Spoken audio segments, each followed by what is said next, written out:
afinal de contas, qual foi o nome do emissário enviado a Neemias? E como viviam os judeus que voltaram do exílio da Babilônia e agora passaram a estar em Jerusalém? E o que fez Neemias antes de iniciar propriamente dito a reconstrução dos muros? E qual era o ofício que Neemias trabalhava? Qual era a sua atividade laborativa? E o que nos lembra aí o muro da salvação? Se você ficou intrigado com essas questões, ainda que curioso, fica conosco, que após a vinheta nós vamos abordar esses assuntos.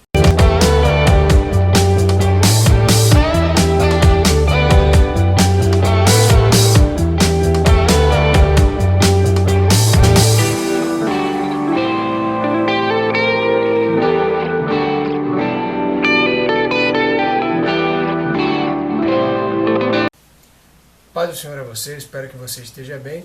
Inicio minhas palavras agradecendo primeiramente a Deus por essa oportunidade de estarmos aqui hoje no intento de estudarmos agora, dar uma visão panorâmica acerca da lição da escola dominical desse próximo domingo, que tem por título que Neemias reconstrói os muros de Jerusalém. Vamos dar uma rápida revisadazinha? Não faz mal nenhum, né? Nós, na primeira aula dessa lição desse trimestre, que tem por título Os princípios divinos em tempos de crise, nós vimos na primeira aula aqui que Daniel orou por um despertamento, ao ver que o tempo que estava lá profetizado por Jeremias, de 70 anos do cativeiro babilônico, já estava para findar. Você viu depois que o despertamento espiritual ele é um milagre. Você viu também que quando somos despertados espiritualmente, nós somos impelidos, nós somos movidos a renovar o altar. Você viu também que a reconstrução do templo sofreu oposições. Você viu também na aula passada que Zorobabel consegue terminar o templo, reconstrói o templo de Jerusalém.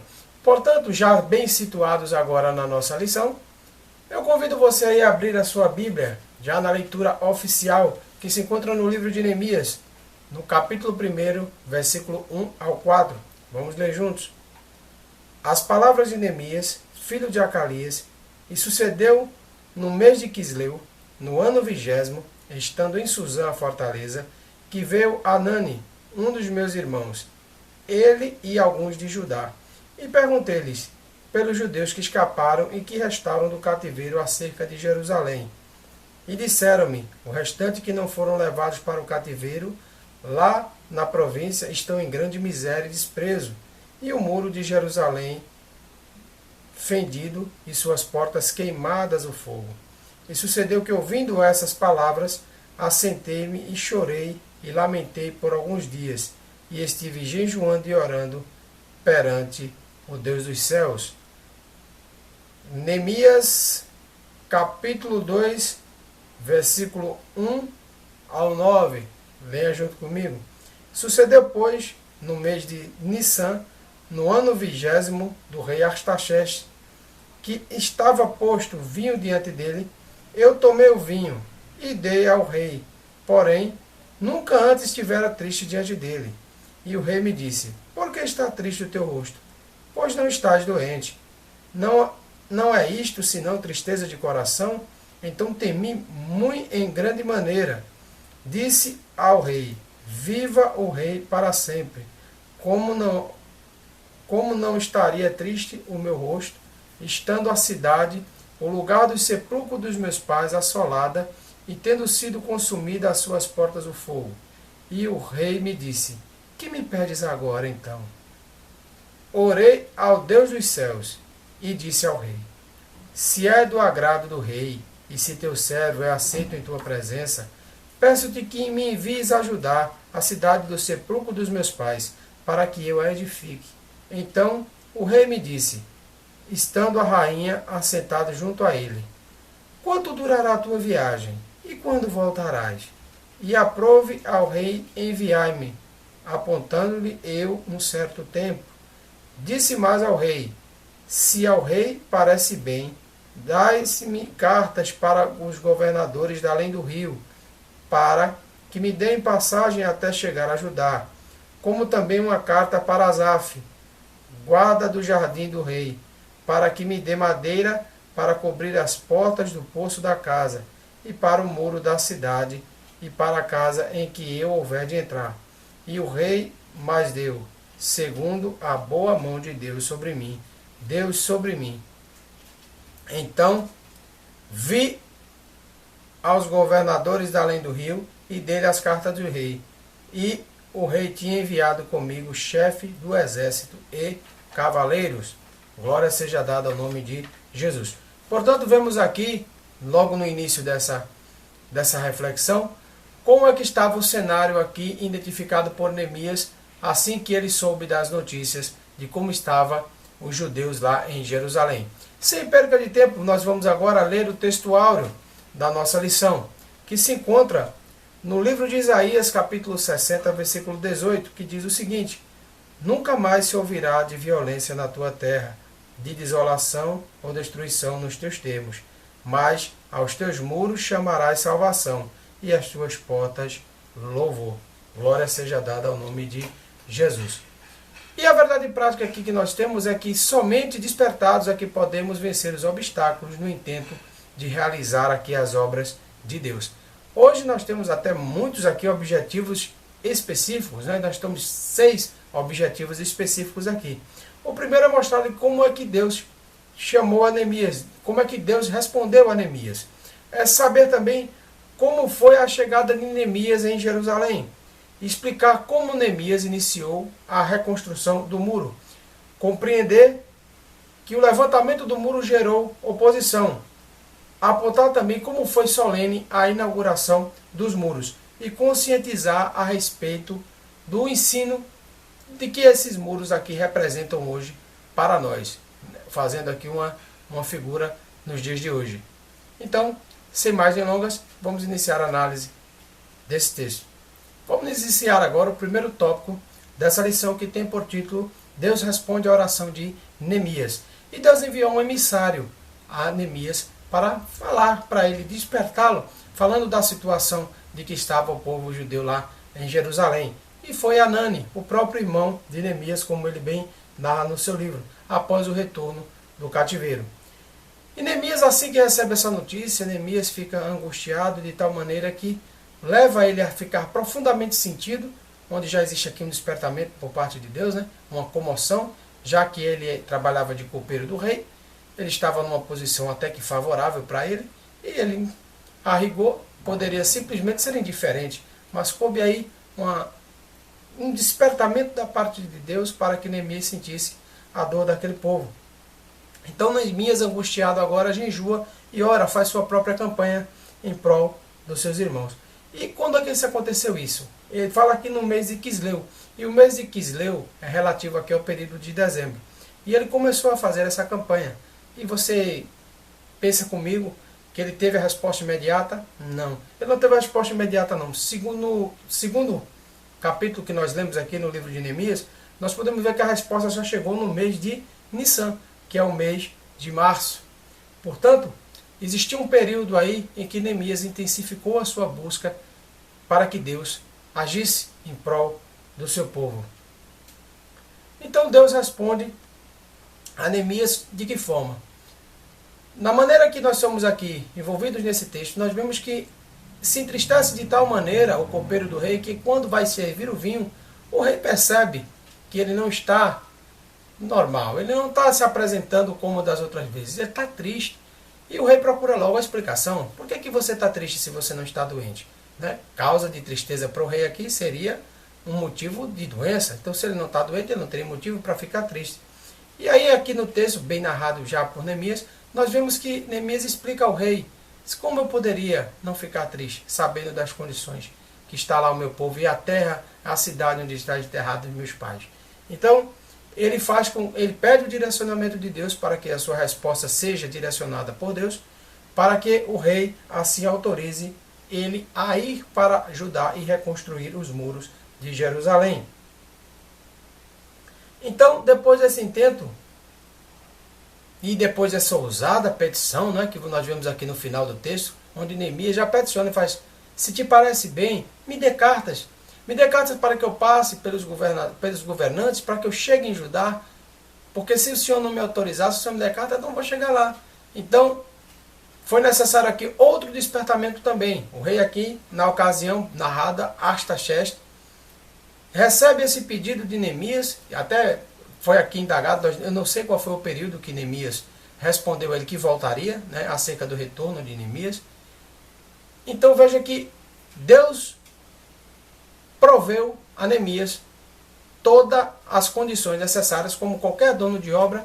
Ele escalou a pessoa certa para a liderança, uma pessoa que estivesse de frente desse intento da construção, e proveu todo o aparato, todas as ferramentas necessárias para que o projeto fosse realizado, inclusive os materiais. Então o rei Artaxerxes forneceu essas duas cartas, uma dando passagem livre para todos os governantes, e a segunda para que ele conseguisse aí as provisões de madeira para levar e reconstruir lá as portas e os muros.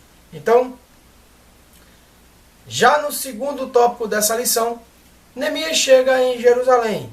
E o que me chama a atenção é que quando ele chegou, ele saiu com poucos homens e por 3 dias ele ficou rondando o muro, né, fazendo como diligentemente um líder muito bem preparado, né, não agiu no impulso, não foi chegando lá e se precipitando. Ele viu a situação como estava, como um todo. Ele analisou toda a situação. Uma grande lição para nós. Ele fez, acredito eu, que os orçamentos, ele viu onde é que estava mais crítico, ele viu onde estava menos crítico. Como todo bom administrador, ele foi se inteirar primeiro da situação para ver por onde, acredito, qual seriam as estratégias adotadas.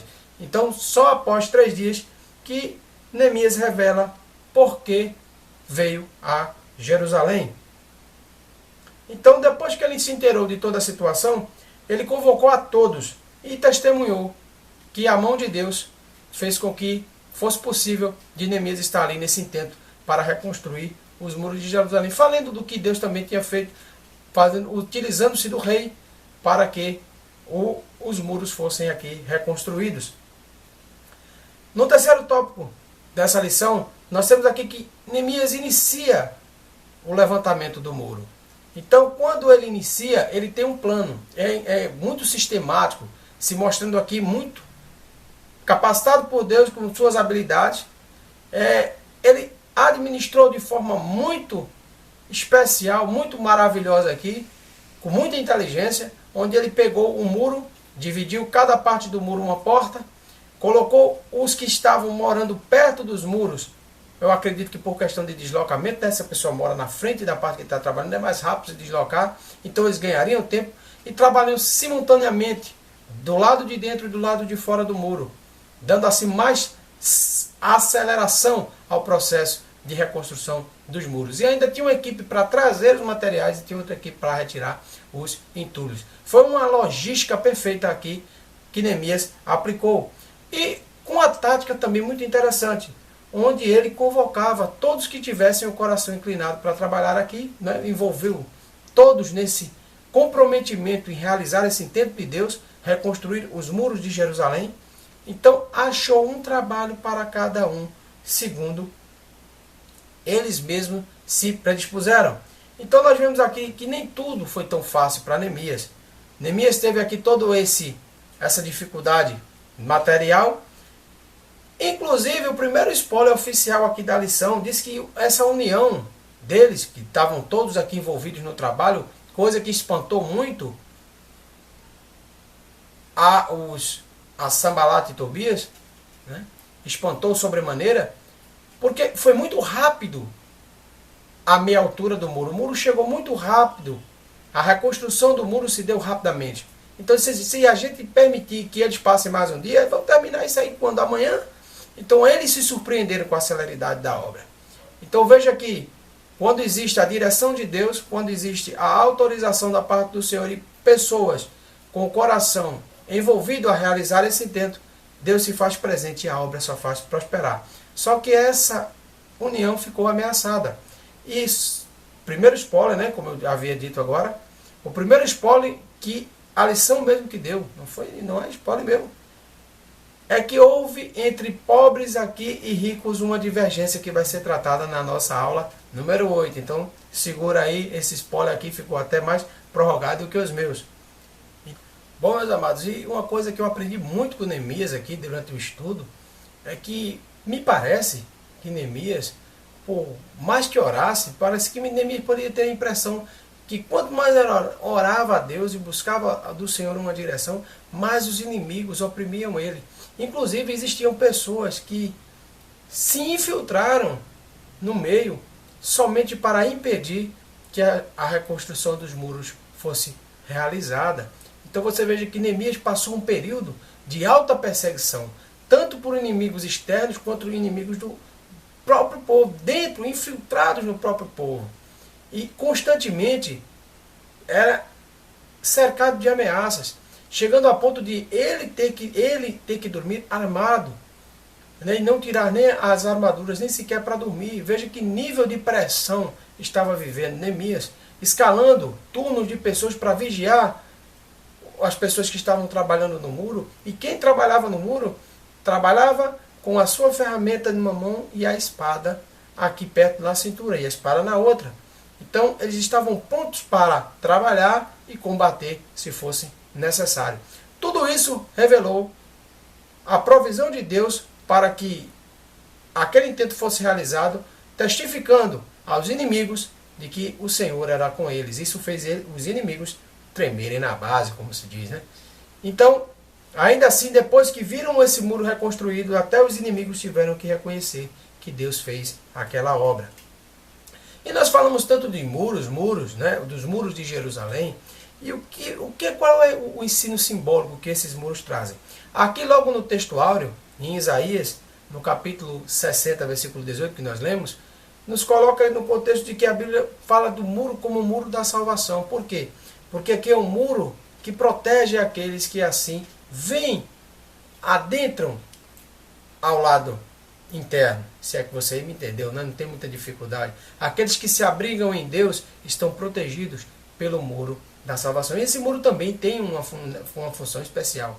Você sabe que ninguém faz o muro para ele ser móvel. Se faz o muro para delimitar uma área, para proteger e para delimitar a área da luz e a área das trevas, porque não existe comunhão entre as luzes e as trevas. Então, este muro está posto como eterna divisória entre o bom, o bem e o mal.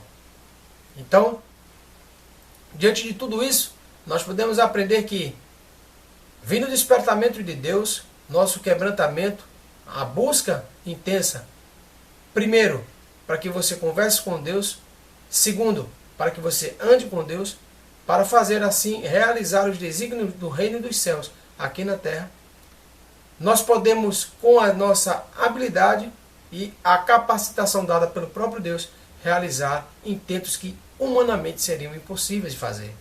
Foi uma obra muito perseguida, mas foi uma obra em que a mão de Deus foi presenciada até mesmo pelos inimigos.